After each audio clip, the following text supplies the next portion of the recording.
Welcome to Black Bodies Podcast. I'm Daphne. And I'm Ryan. And you guys have probably been wondering where we've been. We've been away for a little bit. We haven't come out with a new episode in, a few weeks, maybe like a month. It's been a while. It's been a minute. Life's been crazy. It has, In addition to everything else going on in the world that's been crazy, we were affected by the California wildfires here in the Bay Area, Northern California area, and we've been in California about 3 years, and there's been fires every year, but this is the first time it's been so close to our home, so we actually had to evacuate and leave our home for like 11 days. It was scary. Very scary. So as a result of that, we've been getting a lot of questions and comments and concern from friends and family from elsewhere, from outside of California, saying, are you guys going to move because of the fire? When are you leaving? Why do you guys stay there? It's so expensive anyway. Blah, blah, blah. So we thought we'd make a little video talking about California versus other places that we've lived. Yeah. So, I was born in Illinois. I've lived in Illinois most of my adult life. And most of my childhood, although I lived in California for a little bit as a child, and Missouri and St. Louis a little bit. And I've traveled around to a lot of different places. Daphne, on the other hand, I was born in Atlanta, Georgia, graduated high school in Tallahassee, Florida, and then moved to Central Illinois, where Ryan and I met. So we moved from Central Illinois 3 years ago. And one of the reasons why we came here, of course, like most people, is for the weather, right? That's one of the biggest differences. So beautiful. Especially from Illinois. So the weather is significantly different. We live in the Bay Area, South Bay. So we have sort of a temperate, weather system. So we don't get the snow here unless you're like really up in the mountains. But we don't get the low temperatures, and we don't get the high highs either, although we're having a heat wave right now and it's literally 90-something degrees outside. That just made a lot of But no humidity. It just...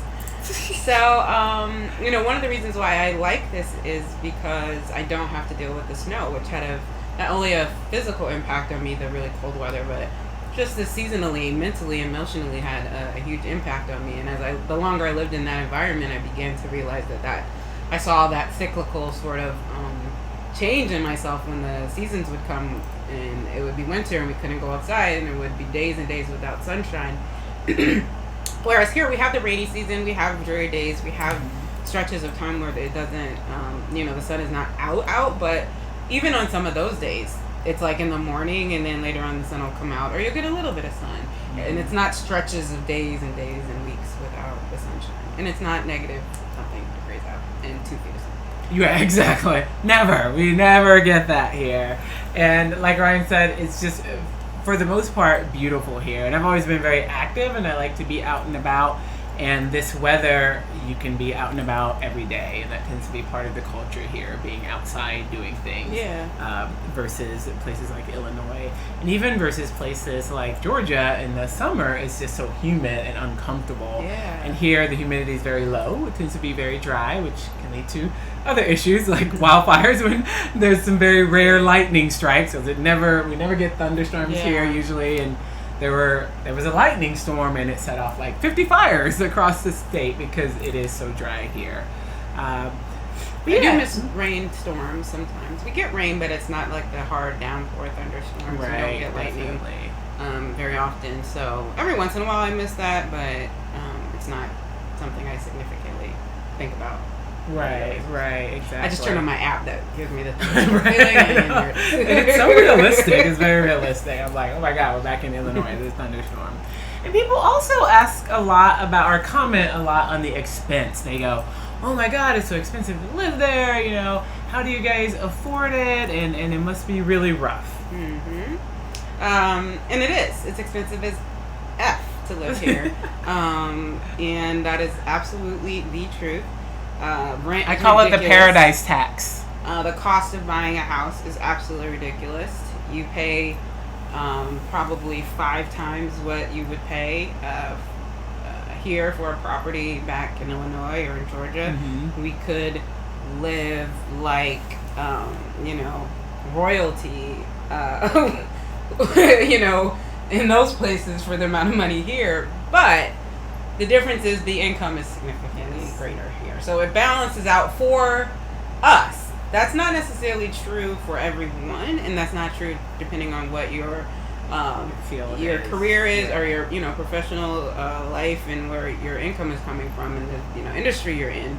So that does make an impact. But for us, the increase in our salaries and our income offsets the cost and the expense. Are we living high off the horse?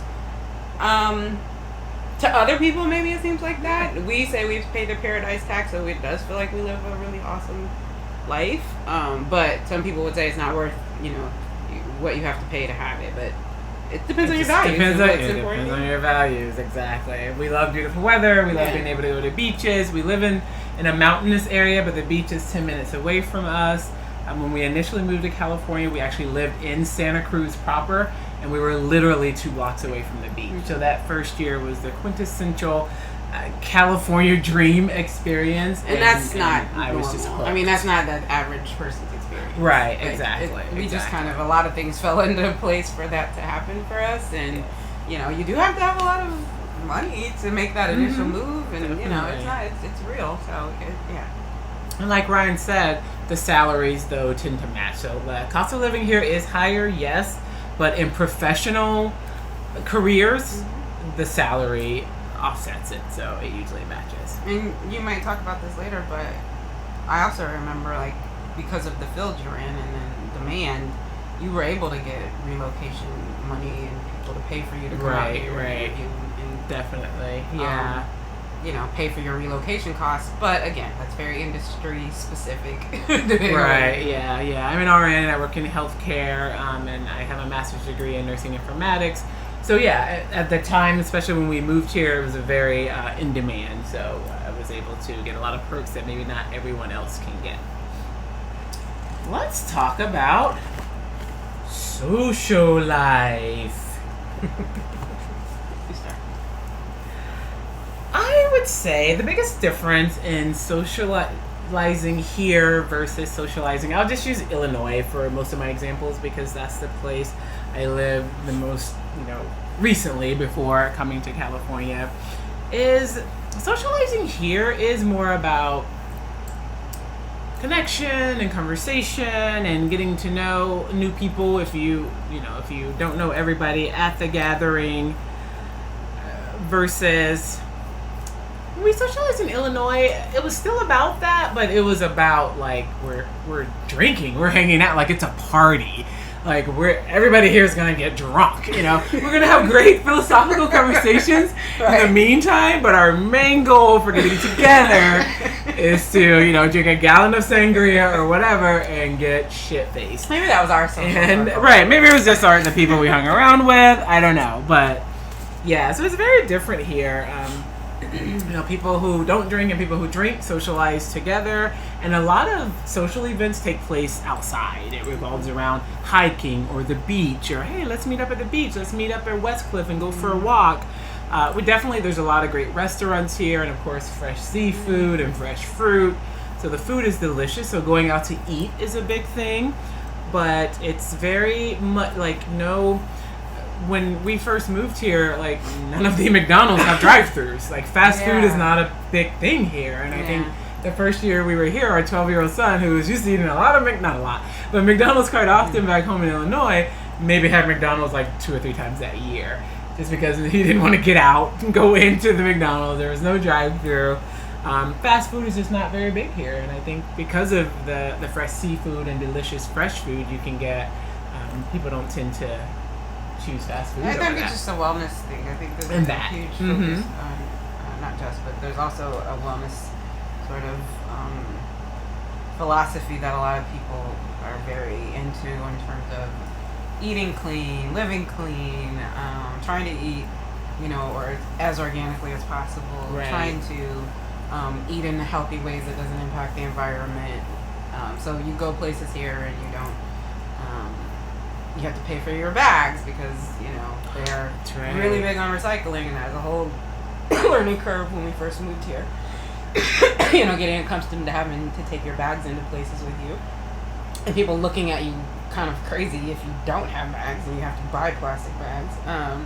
So I think it's just that whole wellness focus, not to get off topic, but it just seems like they want to specifically make it harder for any big sort of name brand, big national chains to come in, like your Walmarts or McDonald's and things like that, for the economy, and to kind of keep its natural Santa Cruz self and keep it from being tainted. But I also think it is because of people just really want to be healthy and have, healthy food available. Right. And it's really hard when we first moved here and we'll go out to eat. But as for straws, it's really hard to get straws here because straws, as you know, are really bad for the environment. And they either had no straws and would give you a whole dissertation of why straws were evil, or they have these recyclable cardboard straws that you better drink your drink fast or else they're just going to disintegrate because they're not actual straws. So that was very interesting too.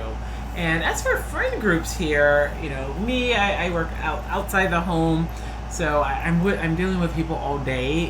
Sometimes I make friends at work, sometimes not, kind of depending on what I'm doing. But I do have two good friends here. Both are male, heterosexual males, and middle-aged males, but very health conscious and very in touch with their feminine sides, and they're just really cool guys. And, we would hang out, we go to dinner, or drinks, or movies before COVID. But since COVID, like, we'll Zoom or talk on the phone.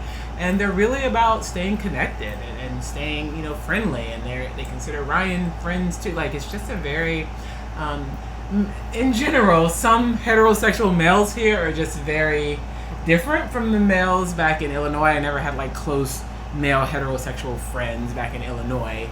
I think there's just more machismo, maybe, Midwestern heterosexual male versus in California. I think they're just a little bit more fluid. I don't know. Yeah, I think people in general, and it's, again, we live in sort of a hippie-ish area, so it could be, I don't want to speak for California in general, true. But people here are just a lot more in touch with sort of their sense of empathy and compassion and sensitivity and all those sort of things that maybe we might think of as more feminine in general. I think more just people here are more likely to be conscious of just their emotional well-being, and people are in therapy, people are working through their stuff, right. So it's not like back home where like there's just some things we don't talk about, or right. Yeah, people are just way more open and free about talking about their personal issues and struggles, which is good. Exactly, which helps to form connections, I think, so you just feel, closer to people in general. For me, it's been a little bit more difficult, though, to form friendships because I don't work outside the home, and it is a very homogenous area. I mean, literally, we make up as black folks less than 1% of the population. So we're going to talk about that. I know. I'm later. Just saying that in Santa Cruz County, 1.4% of the population is African American. So, for me, it's been hard to make friends and meet folks and build relationships because I'm not interacting with folks outside the home very much. Plus, it's just hard to find places to connect with folks who are like myself, who are maybe more like myself, and not that I'm necessarily looking for only African American friends, right? But it's just right. Even not just in homogenous or not diverse in terms of like ethnicity, just in sort of backgrounds and cultural differences and interests. I feel like even that is sort of, people are very in a couple of lanes here, Yeah. Which is okay. It's just, it's we call it, in our particular area we live in, we call it country chic, but in general in Santa Cruz, it's like a hippie chic. Mm-hmm. So they appear to be down to earth, very hippie, very liberal, very just grounded, but also there's a level of privilege here, and people have money. You have to have money to live here. So even though they try to downplay that, it does come into play. Or even if you don't have a lot of money, maybe you're from here, you still sort of have we live in a bubble here. We live in sort of even if you don't live maybe have a lot of money, you still have a full life, is what I'm trying to say. Like, you may not have a lot of financial wealth, but you have a lot of other privilege and wealth in terms of resources and access and things like that. Yeah, definitely. Let's talk about work-life balance in Cali. Well, for me, like I said, I work outside the home, and I actually work in Palo Alto, which is, about 40 miles from where we live, and just a very different vibe there. Silicon Valley, it's the heart of Silicon Valley, right? So it's a little more ambitious and driven than the Santa Cruz County area. But in general, I feel that work-life balance is encouraged more here in California than it is in other places where I've lived. And people don't want you, staying over at the office every day, working every day. Most of your coworkers will have active and outdoor type hobbies. So people people are running, pre-COVID, people are running marathons, or they hike, or they bike, or whatever, and that's really important to them. Wellness in general. And Californians take their Fridays very seriously. It's very rare that someone will throw a 3 p.m. meeting on your work calendar on a Friday. I mean, that's just, it's got to be important, or else that person's new and maybe they're from Illinois or something. Because most people here, they know, Fridays, we're ready to get out the door, and we want to have it be very easy. And most professional level jobs are very flexible with, work from home, PTO requests, unforeseen emergencies, and just being flexible about your schedule in general. So I think it's very just encouraged to live your life, be well, don't get stressed out. Your job is not you, although it's still very much people do still ask what do you do? It's not no one even asks what do you do here. That level of Right. But yeah, it's encouraged to get out and take care of yourself and be with your family. And it's a little bit harder for me to speak to that, only because I don't work outside the home and I work kind of for myself. So I can only speak from the perspective of working with clients. There definitely is a focus on work-life balance, although again I think it's industry specific, and again where you are in terms of level, income levels or whatever. But people are much more understanding and much more encouraging of self-care and doing what you need to do for yourself, and whatever you need to do for your well-being is generally encouraged from my experience. But I'm not in these places, so I don't. Right, exactly. It's me on the outside. Yeah. And each job I've had here has just been very flexible. As long as you get your work done, I don't care if you get it done from Starbucks, home, whatever, just get your work done. So, yeah. Let's talk a little bit about politics. We have to. Just a little. I'll let you start. So in some ways this place reminds me of when I went to Europe, when I went to London, because as an American there, this was a couple years ago, so it was now maybe a year after Trump had won or was in office, and everybody wanted to ask me my opinions and my thoughts and talk about it, and I really did not want to do that. And they had very strong opinions, very passionate opinions about it and about him and us, and they were just mind blown at what we were tolerating then. So I can imagine what it's like now. So being here, it kind of reminds me of that, in that people are very outspoken and want to talk about politics, versus from a bit from a Midwestern culture, maybe a bit of a Southern culture. Those are things that we generally, religion and politics are things that we try to stay away from, so we don't have to have those conflicts. We can get along, right? We don't have to. You don't know who's what. Right. You just And sometimes maybe that's better. I'm learning. Maybe it's better to not know. I don't know. Right. But so here people really want to engage you in those kind of conversations, and I don't know if it's also just because we are Black folks and there's not a lot of us, so people are really interested in what we think and want to know our thoughts. And not that it's a bad thing. It's definitely this on the outside liberal, progressive, place, California in general and Santa Cruz County. But like any place, it has layers, right? So on the outside it looks like that, but you go too far outside of the city limits, any place, whether it was back in Illinois or Georgia or any place else, and you're going to run into you're going to run into some other points of views. And we live in sort of a more rural-ish area, so it's hard because you get too comfortable presuming that everyone around here is liberal and progressive, because just everybody is just always talking about it and very passionate about their liberal politics and their thoughts. But there's also a very strong Republican conservative culture here that is just sort of, it's just underneath we'll call it the a surface, subculture, because I don't think they're they're not as vocal as maybe in the Midwest and in the South, because they're the minority, right? So I think you can get a little too comfortable maybe thinking like, oh yeah, well everybody's all open and progressive and liberal, right? And that's not the case. You'd be wrong. But yeah, it definitely is something that people want to talk about, engage in, and are very invested in, and I don't have a problem with that. Yeah. And yeah, the liberals, like Ryan said, the liberals here are like uber liberals. They are like ultra liberals, and they're very vocal about it. Very outspoken, and in the Midwest, in comparison, Republicans tend to be the louder group.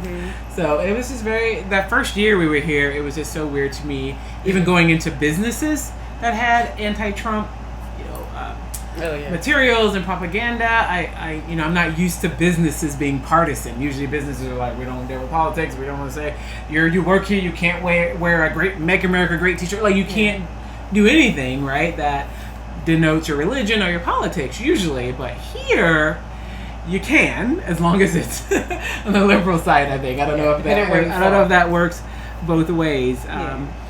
So yeah, it's not that you can't express it. It's just you're probably going to get a lot of backlash. Right. From folks. Exactly. People are very vocal, very very vocal.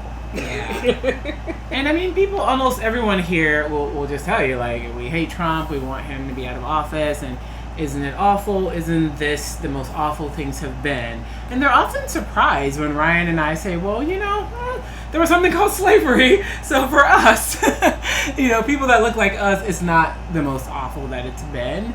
And when we talk about how, a lot of times African Americans have felt like no president was ever like for us. So and they get the white liberals here get really offended by that, because they think Trump is Satan, and that he's the worst ever, and that things are the worst ever, and that everybody feels that way. So luckily for me, I don't like to talk about politics, so I don't get into too many political discussions, but that does tend to perturb people here. They don't understand why I don't want to talk about For me, politics. I think it's not so much that I mind talking about it.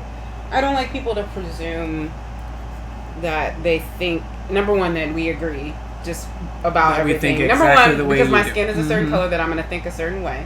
Or that's offensive in and of itself. That is. Or that I'm going to immediately, have the same reaction to things as you do. Because I think, what Daphne's saying, even in my lifetime, beyond slavery, I've just seen things be bad. I've seen how bad things were for a long time. It's not that things have not been this bad. Things are just visibly this bad for folks. Things are like being shown to you in your face, so you cannot deny it. We, as folks of color, have sort of had a level of awareness of that this entire time.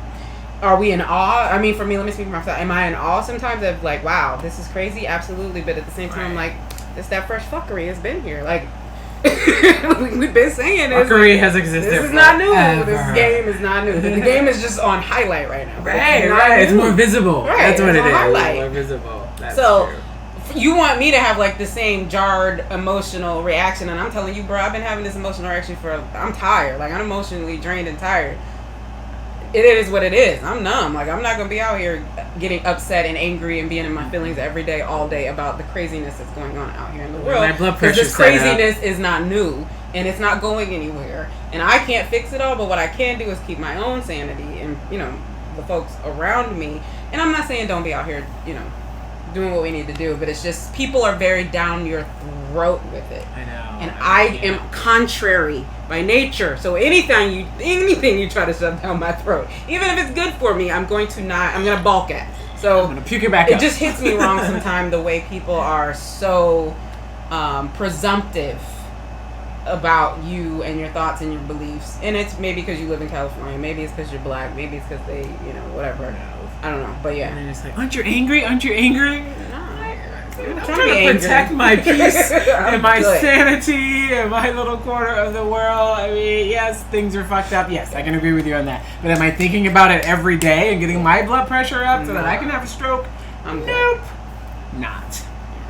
And because I forgot to talk about LGBTQ plus in the socializing section, I want to just call out here, of course, California in general is very progressive. Ryan and I did our first official state sanctioned marriage. I mean, we did a commitment ceremony many years ago, and then we did a civil union when they became legal in Illinois. But when same-gender marriage became, federally legal in 2015, we didn't go out right away and get it. We waited till we got to California in 2017 and got married on the beach on our anniversary, on the anniversary of our original commitment ceremony. So it was very beautiful. And the first person who rented to us in Santa Cruz, that awesome place 2 blocks from the beach, actually said Santa Cruz needs more black people and need more lesbians. So she gladly rented to us because of that. So it's not just on TV. It is very progressive here. I mean, everybody at work, people are like, women are like my wife, men are like my husband. Like, no one hides anything. Or people just refer to their partners in general, heterosexual or nothing. Right? Same gender or not. Yeah. And it's just so normal. I mean, we have, I talked about my 2 main friends here, but we have met lesbian friends here as well, and it's really nice. It's like a alternate and people universe. are really, I think it's an adjustment. I don't know if you said this about the, your gender and how you identify. Did you talk about that?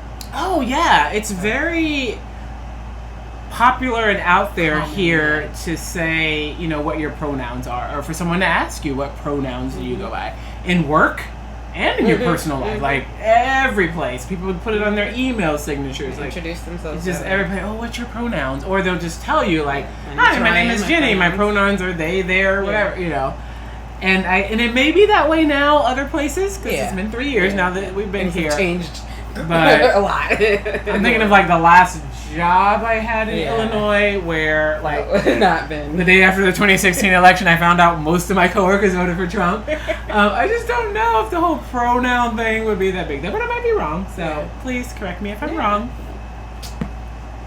All right, well, that's a great segue into Black in NorCal. So for those of you who don't know, NorCal is short for Northern California. SoCal means Southern California. So being Black in NorCal. So as I mentioned earlier when Ryan was talking about the lack of diversity here, where we live in Santa Cruz County in general, Santa Cruz County as a whole is only 1.4% Black. And the smaller town that we live in within Santa Cruz County is 0.5% Black. So there's not a lot of us. We see more of us in the summer. Even during COVID, just because people come to Santa Cruz to vacation and visit quite a bit. The beaches, the boardwalks closed this year because of COVID, but they come quite a bit. And I always joke with Ryan that since the movie Us, the Jordan Peele movie Us came out last January or whatever, we've just seen more Black people here in general. It's now a vacation spot for Black folks. But it's definitely. I felt our first year here in Santa Cruz, I felt like we were a novelty. I felt like people were just like, especially once they realized we lived here. We weren't just vacationing for a few weeks or whatever. We lived here. Like, we would go to the Crow's Nest every other day because the kids love that restaurant right there on the beach. I thought people were, I'm exaggerating, every week, once a week. It was definitely, I thought people were looking like, oh, hi. People were almost especially nice to us because I thought we were such a novelty. What do you think? Yeah, I felt that way in stores, in places, just being out in public. I definitely feel like we stood out. I stood out. not in a bad way, just people took notice of you just because Mm-hmm. they weren't used to necessarily seeing people like you, and there are so few of us that they kind of know who's here, or kind of, you know, if they hadn't seen you before, they were curious, like, oh, who are you? Where are you from? What are you doing here? Right. But friendly. Everybody was always very Good way, friendly, yeah. very welcoming, wanting to get to, you know, be friendly and know you. So, it was different and odd, but not bad. Right. You know, it wasn't a negative experience, but it definitely had my moments where, like, you know, those Twilight Zone moments, like, this is kind of weird. Yeah. Everybody's yeah. being really, really nice to me. Yeah. I remember even going into restaurants a couple of times when it was just you and I, and like white males holding open the door, like, and looking, and I'm like, hi, like, yes, it's us. And, yeah, and it definitely makes you more memorable. The girls, well, when Autumn and Sebastian would go down to the restaurant, the beachside restaurant on their own, they said that the waitress would say, oh, is your mom coming with you today? Should I get a glass of Prosecco ready for her? Like, it makes you more memorable. And today, in the Ace Hardware at Scotts Valley, the girl was like, oh, do you have a Ace member's reward number? Oh, yeah, I know you do, because I've waited on you before, so I know you have one. And I'm like, okay, I'm not in there like that much. It's just that there's not that many black people in there, so that's how she remembered. Even with my mask, like, she remembered that was me. So yeah, it's kind of interesting. And so we initially lived in Santa Cruz, and we moved to Scotts Valley. And the area we live in now, when we first moved here, like, I had some people say, oh my God, that area is very racist. But knock on wood, that's not wood. Okay, knock on wood. We haven't had any issues. I mean, no one's bringing over casseroles and bundt cakes. Yeah. I mean, they didn't roll out the welcome wagon or anything, but they wave, you know, there's a thing, and you go up and down the street. I think it's like a white neighborhood thing, like you just wave, right, to show that I guess you live here or whatever. Whether you're walking, running, or driving, like you wave. And they always wave. And there are quite a few, you know, Black Lives Matter signs that have popped up in the area. You know, the love is love and all of that. So, yeah. I mean, I think it's kind of, it reminds me of, again, like, being back in Illinois, where I'm from, Arizona, Central Illinois. You're in and when you're in the, you know, the metropolitan area, the city area, things are cool and it's very diverse, but the kind of further you go outside, it tended to have a reputation, and I think this is the same place. Mm-hmm. This area is the same. Like, it used to sort of have a reputation of being like, it's not very welcoming for certain folks, and I think just because times have changed and so many people have moved into the area from out of the area, that it's just, that is not the case anymore, although I'm sure those pockets and those populations still exist. And, you know, I don't know if I ever told you this before, but our initial pool guy, I won't say anybody's names, but I was talking, you know, how I used to chat with him sometimes. Mm-hmm. And I said, oh, when we first moved here, people were, like, telling me that, you know, it's super racist. I'm like, we haven't had any issues. He said to me, you know, Daphne, there's so few black people here that you guys are like a non-issue. Right. He said people here are more likely to be racist against Hispanics. Mm-hmm. They don't want Hispanics moving into the neighborhood because they tend to be multifamily and there's a lot of them and blah, blah, blah.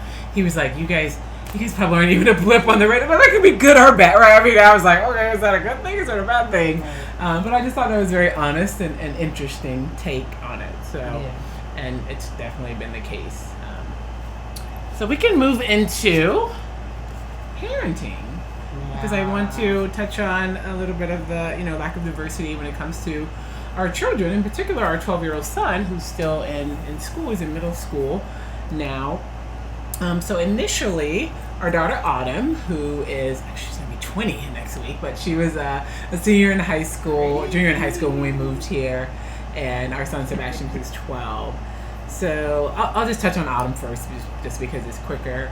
Autumn had some struggles in her last couple of years of high school, but she ended up going to an alternative high school here in the town that we live in, and actually got her high school diploma, graduated, which I'm very, very happy about. But Ryan and I were just kind of surprised that back home where we're from, in the central Illinois part, and this comes from Autumn, not just me, alternative high schools are kind of seen as, okay, that's where the bad kids go, or the ne'er-do-wells, or has a very negative connotation. If you got to go to alternative high school, you must have done something really bad. But here, number one, in Santa Cruz County, which is not a huge county, there are at least 15 alternative high schools with different themes that you can choose which one you want to go to, no matter where you live. So that was very interesting. I'll never forget when I took her to register, and like they handed us this list and told us all this. I was like, wait, we get to choose one of them? She just gets to choose? No, some are focused on, recouping credits, which is what Autumn needed. Some are focused on the outdoors. Some are focused on if you have behavioral issues, you get some like counseling, you go out to the beach and you do things like that. Some are focused on trades, and with Autumn's school focusing on credit recouping, which is what she did, but they also had classes like boat making. Like she learned how to make boats.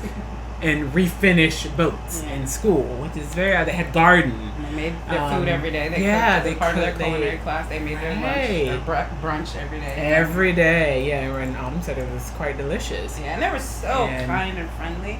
And it was small. That was the other thing. Very small. I think the benefit of the fact that they have so many options in these very unique programs is that kids go to where they need, and they can keep this group. They can keep the group small and very focused on what those individual kids need to get them, to be successful. They were on it. They really were. The principal was very communicative with me. We made sure, Autumn stayed on track. They allowed Autumn, who's like somewhat of a chess whiz, to teach a chess class there. And when was the last time you heard a chess class in an alternative school? I'm just saying. And the kids were very interested, and she did an awesome job at it. It was just a really good experience, which you don't hear a lot of parents say about alternative high schools. Awesome. Now, again, Autumn did have, we're in a very rural area, so Autumn did have a run-in or two with kids whose parents were like Trump supporters, and when they were talking about government type things, Autumn is not one to back down. She's very outspoken. Very vocal also. She does not shy away from discussing politics like her mom, and she had some run-ins there, but nothing big. And for the most part, the majority of the kids were white. Autumn's biracial, but there were like a couple of Hispanic and another kid of color as well. Now our son Sebastian, who's 12. Poor baby. He's looking at, it's called Public School Review System online. His school, when it's broken down into racial groups, the black or African American actually says NA. So apparently that was done before he enrolled, because now it's like not even applicable. It stands for NAN. We got NAN. But they call it two or more races, biracial. It says 8%, but it's 76% white and 15% Hispanic. So he is very much in the minority there. As a little brown boy of color who's non-Hispanic, and he only went for a few months before COVID hit and everything transitioned to online. But I personally feel like for those few months that he went, I think he had a lot of run-ins for those few months. And I don't know if it was racially motivated. He didn't say that. The principal swears it wasn't. But I don't know. It just seems weird. He had some issues. But, so, with him, unfortunately, because we have moved so much, he's been in a different school every year we've been here. And prior to coming here, he was being homeschooled because he was in a gifted program, and we had a lot of issues with that program.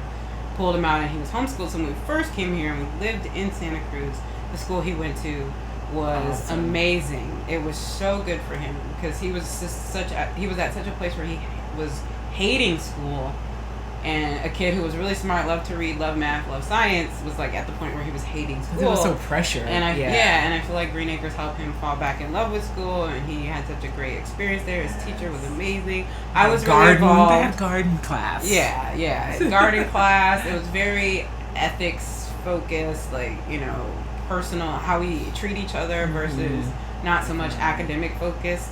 A lot of community, activity there.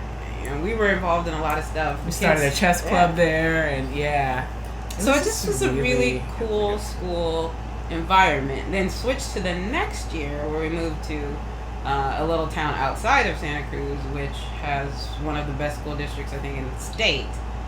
Very hardcore, very intense, very high pressure. His teacher was he got like the absolute worst teacher he could have gotten for him.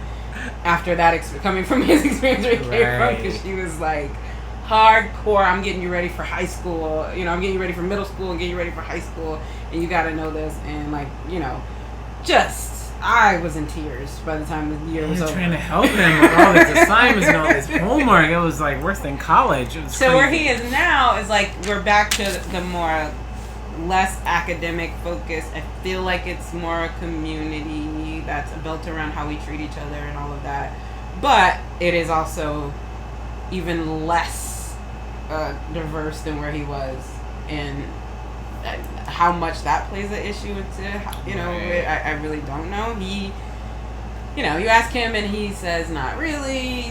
The issues that he has are just kind of people who are just in general picking at him. Jerks. But are they picking at him right. because he's the only black kid? Like, we don't know. Who knows? Yeah. But, and he's not innocent. So right. Exactly. But his school year, which got pushed back because of the wildfires, will be online, at least for the first semester. And he did better online. He definitely did better online. And it's just a big relief for us, because I was very nervous about him going to school in the midst of a pandemic, when schools were the first thing they canceled when the pandemic started. So I was very nervous about that. So I just think in general, parents have to realize that, like, just like adults, like people, everything is not for everyone. And right. I learned early enough along the way with the girls before Sebastian, like, you have to think about your kid and what works best for them, and not every environment, not every school is going to be the right one for them, and what works for the vast majority of other kids may not work for your kid. Sebastian flourished academically when he's not in the social environment of school and all the other stuff that's going on. I don't know what that means. Is that good or bad? I don't know, but and my priority as a parent is to help him flourish academically. Right. He's not socially inept. He's a loner. He kind of likes to be by himself. Mm-hmm. He don't really like to mess with people. He's not for the BS. He's kind of like me. Yeah. So I can't really force him to be something he's not. And I'm more concerned about putting him in the healthiest environment where he can thrive and prosper. So if that means I had to pull him out of school to homeschool him, if that means we have to put him in private school, if that means we have to pull him out of private school, put him somewhere else, that's what we've had to do as parents, and have had the privilege and the ability and resources at times to do. Right. But that being said, if I feel like it's not a good environment for him, I'm not going to make him stay someplace where it's not good for him. And I don't care what anybody says. Exactly. Yes, and that's how we've always thought about parenting. Other than that, I mean, it's not, like Ryan said, he's kind of a loner. He likes his video games. He's a little bit of a, geeky kid, but in a good way. I mean, he loves to converse with adults, and he can hold his own. Kind of an old man. He wants to order suit of armor to wear. So he's very. We play Magic the Gathering. We play D&D. So he's one of those kind of kids. So I think it's fine that he's not super social. All right. So before we wrap up, let's talk about some cons. All right. Honestly, not perfect. I think that California's perfect for me, for us. I guess I should speak for you, but for me, I love it. But it's definitely not perfect. There are some cons, and one of the biggest things before the wildfire that was right down the road, but in addition to that, power outages. The power company here, PG&E, there's a lot of issues. I'm not trying to badmouth PG&E, but there's a lot of infrastructure issues, things that need to be repaired. So power out, and it's sort of seasonal, right? A lot of times it's during the rainy season, but this summer we've had a lot of what's called rolling power outages. It gets so warm that the use of air conditioning and things like that, even though most places here don't have air conditioning. This is why we're outside in the office right now, because we do have an air conditioner here, and it's 95 degrees. But apparently it overloads the grid, the electrical grid, I guess. So they do rolling power outages where they just shut your power off. They usually give you warnings now, though, so it's better this year. Right. For anywhere from 2 to 4 hours, and then they do it in another area. It's annoying as fuck. And it will invariably happen after we've grocery shopped and the refrigerator's full of food, or it's supposed to only be 2 hours and it's 12 hours, and we're kind of snowflakes in a way, so we'll run to a hotel and am no snowflake. We'll go to a hotel instead of staying because we don't have a generator, number one, and number two, like, it's hot usually when it happens, and like I don't like to sweat when I'm working out. Otherwise, I don't like to sweat. So the power outages are twofold though. So we lived first way up in the mountains. Oh yeah. So the rain, every time and it the rained, storms would cause the power to go out and the trees going down. It could sprinkle. It was beautiful, absolutely gorgeous, but trees would fall, like very big, large trees that were already kind of hanging there and barely hanging on, and they just fall over on power lines all the time. So we lost power line. So that was one set of losing power. Then you have the heat, drought, it's too hot, everything has to shut down. Rolling power outages, which in some ways reminds me of like being in a foreign country. I know other places in the U.S. have this, but like I've been in other countries and places where like there's been rolling power outages because they have to save it because the infrastructure is not, strong enough. And I'm like, wow, really? Like this is like one of the richest states in the country, or this the richest state in the country, but yet like the infrastructure is apparently not what it needs to be. So that's definitely been something to adjust to. And not that we didn't lose power back in Illinois, but it just was not. It was very rare for it to be like out for more than a few hours. Right. It was like something really happened, and it happened like once a couple of years. It wasn't like a seasonal 3 thing. 3 times a year, you knew your power was going to be out for season, we're going to lose power. Oh, a heat wave's coming, they're going to lose power. So yeah, it's a little bit different here. It definitely happens more frequently, but I think we've gotten used to it. We've talked about the lack of diversity already, and we don't just mean other African Americans. It's not very diverse. It's like mostly white people. Yeah, you don't see Muslims. You don't see Sikhs. You don't see Indians. A lot of Eastern Indian people. You don't see Caribbean. I mean, every once in a while you'll find people from like European folks. You don't even see a lot of Asians here. Now, where I work, I'm in Silicon Valley. You see a lot of Asians, a lot of Indians, but here, no, not a lot at all. And just in addition to like wildfires and the power outages, just complex weather systems like droughts. Like the first year we were here, like we felt like we were being policed by the water police. Like they tell you not to take showers, but a certain number of times a week, not to do laundry until after the sun goes down. But luckily we haven't had a severe drought like that in the past 2 years. But that can definitely be a thing. But then the biggest thing that people worry about with California, and that I worried about before moving here, earthquakes. Honestly, I think there have been several since we moved here, but I've only felt one since we moved here, and it was literally a month after we moved here.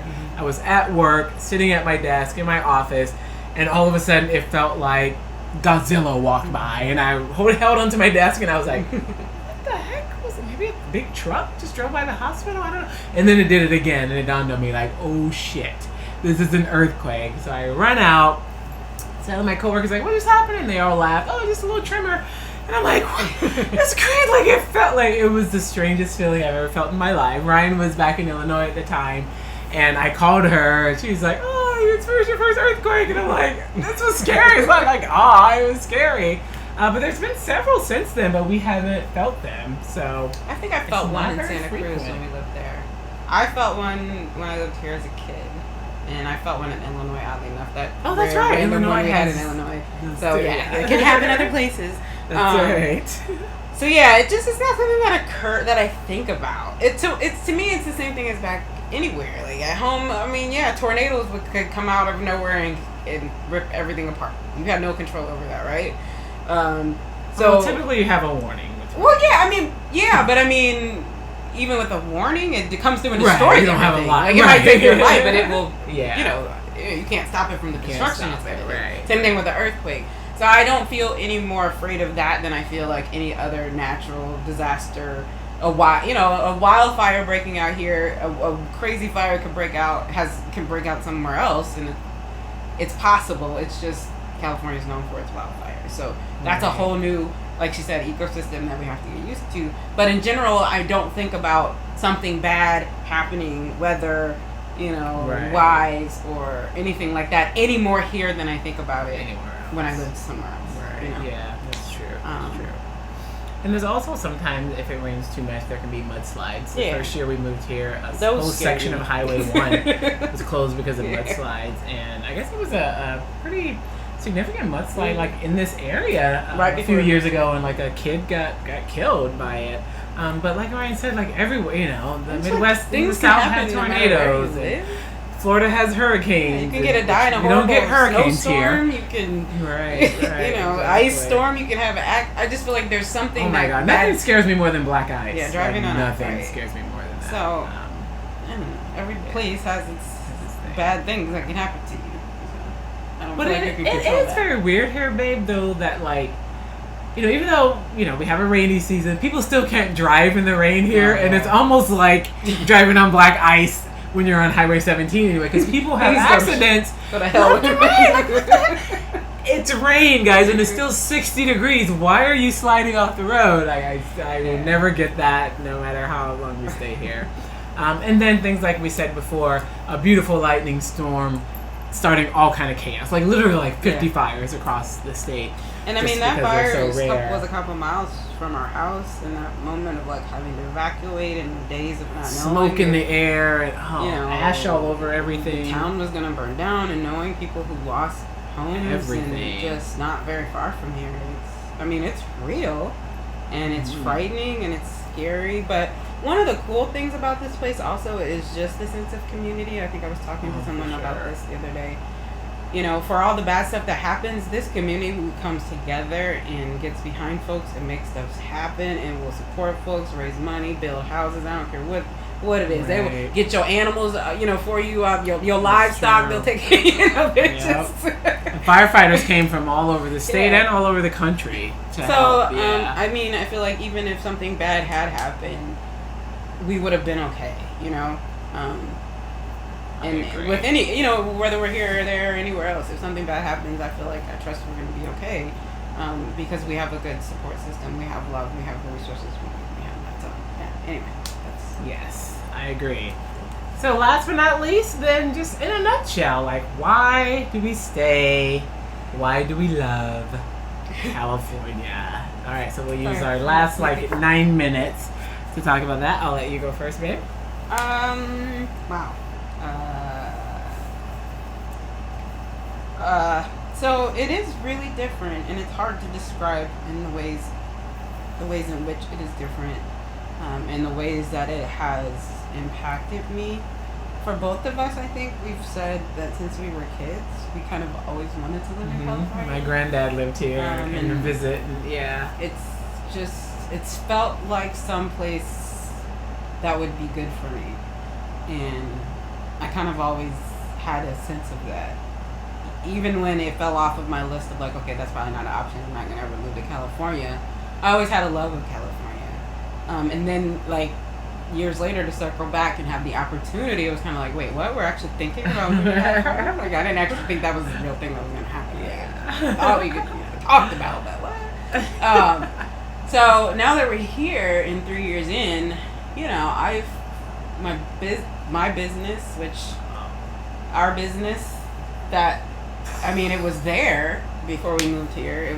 It's not like I wasn't building the blocks that needed to happen, but since we've been here, it's crystallized into my vision of when you think you see something for yourself, or you have an idea of okay, I have this vision of something that could happen.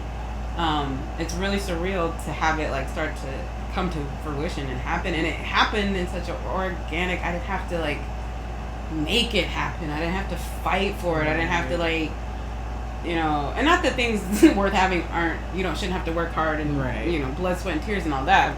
We've done a lot of that. This happened so naturally that it just felt I needed to be here for this to happen in this way. It wouldn't have happened this way somewhere else. Just into what we do, the healing circle, coming into a business as the healing circle coaching, number one, probably would not have happened in the Midwest, right? I had to go in and really be what? Wait, what do you mean? We don't do that. New Age shit's this. We don't do that here. We don't talk about healing. That's the devil. Church. That's, we don't do that. Right. And so being able to say, no, I come into organizations and help leaders and their folks figure out how to work well together and heal the hurt in the organization. That's the same hurt that we have to heal on ourselves and at home and all the other places that we're just avoiding dealing with it. But specifically how to do that within your organization. That wasn't a hard sell here. I really didn't have to sell people on that. They were like, oh yeah, okay, cool. Come on, let's see what that looks like. Come on in. And they're like, oh my God, wow, this is excellent. Do more. Mm-hmm. I just don't feel like that would have happened but for here. Maybe someplace else, but definitely not where we were. No. So it feels like I needed to be here for a reason. Health-wise, mental health, physically it's been a better place for me. I've lost a lot of weight, not because I've been trying to lose weight for any sort of external, superficial reason. It's happened because I've gotten healthier. I've been able to address the health issues and concerns I was having before I moved here. I've had resources and opportunities to get access to other types of alternate therapies that I probably wouldn't have done at home or back in Illinois. And so I'm a better person and healthier having moved here and living here. I don't know that that would have happened, someplace else. True. I don't know. Yeah. Maybe. I'm not saying it couldn't, but it happened without me really realizing it. Like I looked up and one day I was like, oh wow, like I'm better in all these different ways, like financially, in terms of my profession, career, business growing, health-wise, mentally, physically, sober, like just a lot of things have happened for me since I've been here. Even little things like consistently going to yoga class together. Yeah. That's something we had never done before, until we moved here. And like Ryan said, when I was a kid, I was always sort of enthralled with California. My paternal grandfather lived here, and I came out with my dad when I was about 12 or so. But he lived in Southern California, and I thought then, wow, like this is where I went to Disneyland and stuff like that, of course. But I thought, wow, I would really love to live there someday. And then, in my early 20s, I kind of fell in love with New York a little bit, but then I kind of came full circle and fell in love with California again when I tagged along with Ryan on a business trip out to LA. And I thought, I would love to make that happen if I could live there. And something told me that, like, if I didn't do it before I turned 50, like, it wasn't going to happen. So I was very thankful when I talked to Ryan about it, and she said, I've always wanted to live there too. And she said, if you can get a job out there, we'll make it happen. Challenge accepted. And then it happened. So I'm very happy here. I think I'm the happiest I've ever been in my life, not even realizing that I was less happy before. But I feel like there's something about California that's a combination of compassionate and flighty. And I see myself that way. So if Daphne were a state, she would be California. Yeah, and I think it feels like home to me. I actually texted my mom the other day and said, just FYI, I want to be cremated and I want my ashes to be spread at my favorite beach here in California. Me too, just for the record. Yeah, because my mom still lives in Georgia, and you just never know. Like, I don't want to, be buried there or be laid to rest there.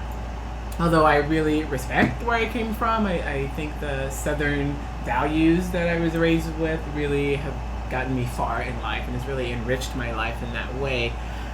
And I would never say, Ryan and I talked about this the other day, like, we would never say where we wouldn't live, ever, right? But I do love it here, and I would like to, live here for the rest of my life, but we're not the type of people where if things go south, I mean, like, financially or career-wise, we're not going to be trying to, hang on by our fingernails and make it work, because there's a big homeless population here. And although a lot of them, are related to substance abuse, a lot of them are related to they just got priced out. They got priced out here. They could no longer afford housing, and now they're living on the streets. And I just wouldn't. I don't love California that much. I don't think. I think both of us are the kind of folks that we don't really, as much as we might love things and places, we don't grow that attached to things and places. So, or at least for me, I'm never that attached to a place that I'm like, I gotta stay here regardless. No, I'm not gonna suffer and go through heck Definitely to stay someplace. And another thing for me, ever since 2016 and moving here in 2017, it almost seems like a different country. And I think at one point there was talk about, having California sort of separate from the rest of the country because it's, GDP or whatever you call it was like large enough that it could be its own country. It's like when I hear about everything else going on everywhere else, I mean, don't get me wrong, we had Black Lives Matter protests here, everything happened here, but it's still, like Ryan said, it's almost like being in a bubble. And in our specific little town, I mean, I think the Black Lives Matter protests were like maybe 4 or 5 people standing on the street corner, and none of them were black. but we would honk when we passed by them. So there was not like a big protest or anything. I think Santa Cruz had one. But people care. Like people do care, you know. So yeah, so that's pretty cool. And just wellness and healthy lifestyles are built into the fabric here, and that's super important for me. So that's a really big draw for me. So if you're thinking of moving to California, number one piece of advice I would give you is do it. Like, don't hesitate. Make it happen. If it's meant to be, it'll happen. But definitely do your research on the area that you're moving to, and use one of those online calculators to say, okay, this is what I'm making, you know, in Mississippi. What do I need to make in California to kind of have the same lifestyle? But don't just do that and you'll see the sticker shock. Then you have to go and see what kind of money you can make in California. Don't stop there. Like, right.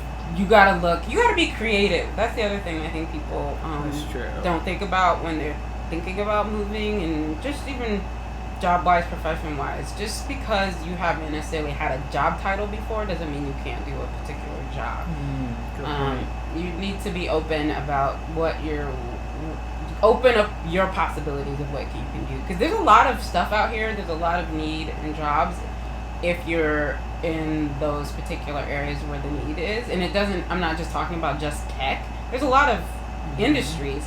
You just have to be strategic about it and thoughtful about it. But it's not impossible. I think people just shut it down like, oh my God, I see that sticker shock, I see that. Now, do a lot of people out here have a couple hustles? Yeah. You have a job and you might have a side hustle, you might be doing it on the side, but people aren't doing it like, oh my God, I'm breaking my back. I feel like people are doing it with like, oh yeah, I'm a massage therapist over here and I do this and I do that, and it's like, I do it because I want to, and I like being here and it's a part of my lifestyle. It's not like I'm working 80 hours a week and I'm about to drop dead. So it depends on the person and the value system, like we said before, but it's important. Yeah. And feel free, if you live in California, a different area of California, if you have any comments or questions, feel free to leave those in the comment section beneath this video. Feel free to disagree. Right, definitely. Feel free to disagree. So we hope this has been helpful and informative for everyone, and we hope we help answer some questions. It's fun to talk about something else. Right, yes. Distracted for a moment. Not so heavy, yes. So thank you guys again, and we hope to see you soon. Yeah, we'll be back. All right. Take care.